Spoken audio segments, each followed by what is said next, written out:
So, ayan. Least value of P naman required to cause the system of blocks to have an impending motion to the right.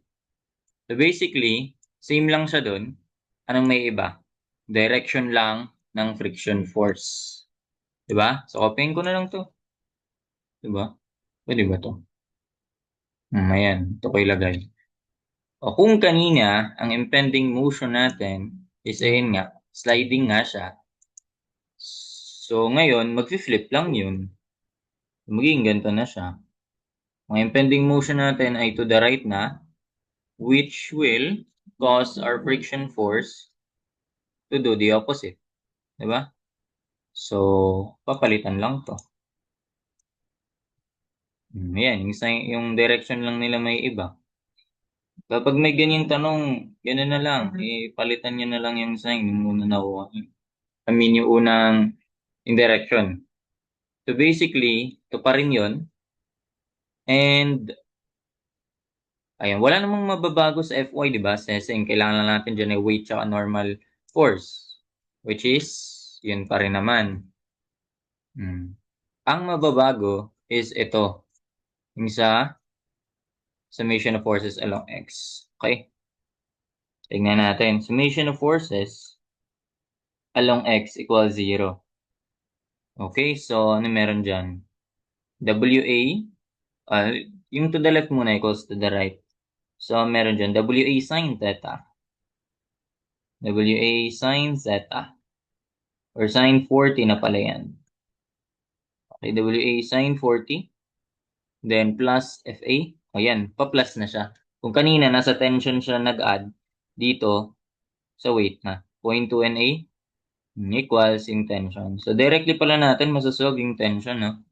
That will be weight sa A ay 300 times 40 plus 0.2. NA, yun pa rin yun, di ba? Ano ba yung NA ko? Ayan pa rin naman. That's 238. Tension ay 238. Point, ano na? 80. 238.79880 Newton. So, store natin to sa C pa rin. Pero magkaiba na sila. O, diba? Which makes sense. Kung hinihila mo nga siya to the right, hinihila mo siya, ayan. So, syempre, mas tense, tense to, intention to. 'Di ba? Kasi kung sliding downward, ito hihilain niya to, may tension, mas mababa nga lang. 'Di ba? So, parehas din sila. Ito, kasi wala namang friction sa pulley. So, di pa yun ina-apply ng belt friction in that case. So, ayun. Yan yung for tension. Nakastore na ba yan sa C? Store natin sa C. Okay? Then, for dito sa kabila, ito, gamitin na natin dito yung substitution. Okay, para parehas gamitin natin. Una, mode 5.1. Ito naman by substitution. Summation of forces along, pili, X na lang. Parehas lang sila. Summation of forces along X. O, lahat ng pakaliwa, tension lang naman yun. Hindi. May ano pa pala, yung frictional force din pala, no? So, plus 0.2B, 0.2 NB. Ayan, tension plus ito plus ito equals ito. So that's just equal to P cosine 15. Ayan. Dahil ang hinahanap natin ay P, no? Sige, mamaya natin i-modify. Summation of forces along Y naman tayo. That is equal to 0. Lahat ng pababa, yun, weight ng ano lang naman. Tama ba? Yun nga lang. So weight B lang naman. Equal na yan sa NB plus yung P sine 50 naman.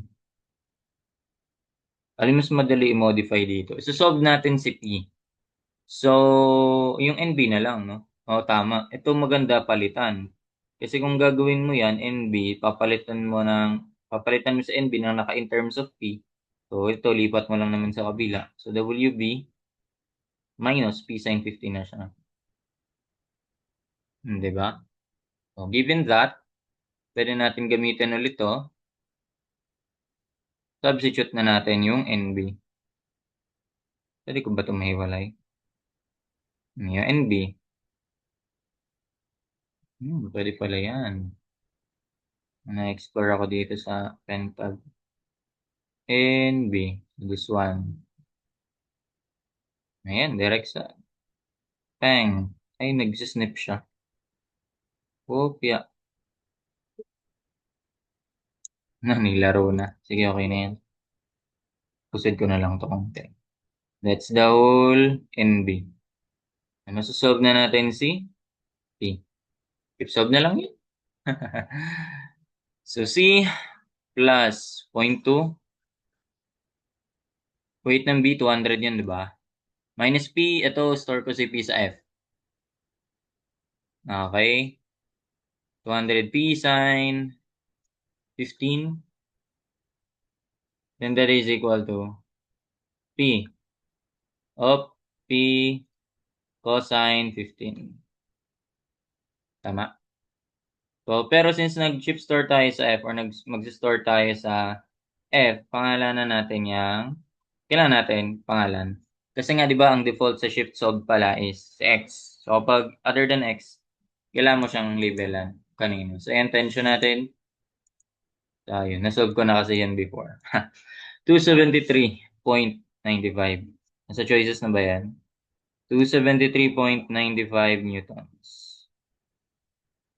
Newtons. Then wala. 273.95. Ayun. Letters. Oop, yeah. Pwede ko ba ito yan, no? Lock. Yun. Para di siya nagalaw. So, ayan. 273.95. Then, finally, yung reaction at the pulley. The system of flux is to have impending motion to the right. So, similar case, pinapahanap lang yung reaction sa pulley. So, ito yung pulley.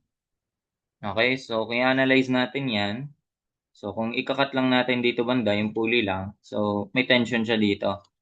Which is equivalent lang naman yan dun sa tension na kuha natin. Then, dito rin meron. Equivalent yan sila. So, paano reaction dyan sa pulley? Eh di ba parang may hinge yan dyan sa center. So, pwede niya, ito, ako nung iniisip na upward siya since ito ay downward. Di ba? So, upward siya. Then, itong horizontal, di ko masabi kasi ito ay to the left, ay to the right. Ito naman to the left. Pero, alam kong parehas lang silang T. So, mas stretch to dito. 'Di ba? So, yan yung buong strength na nagamit. So, ito yung kailangan pa ng katulong. So, dito siya. Para maging equilibrium sila. Ay, tayo. Dito yan. Para maging equilibrium sila. Pero wala namang kaso yung sign kasi.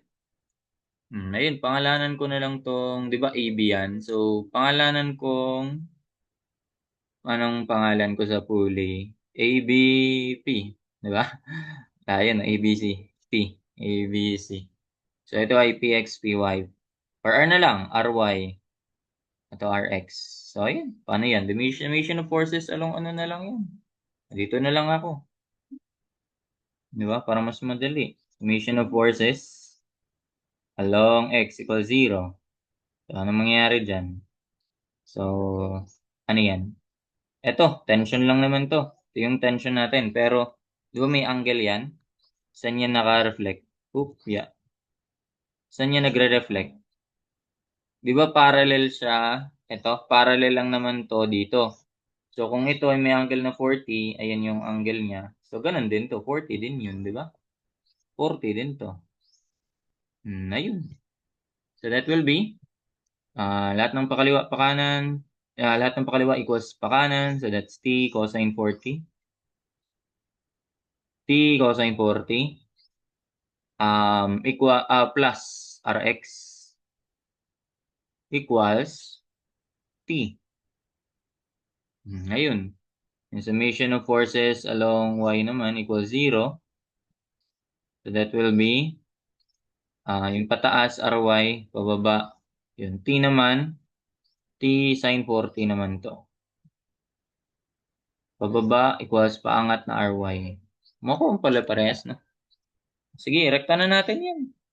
Tulat lang naman kailangan eh. O, ang Rx ay just T. T minus T cosine 40. T minus T,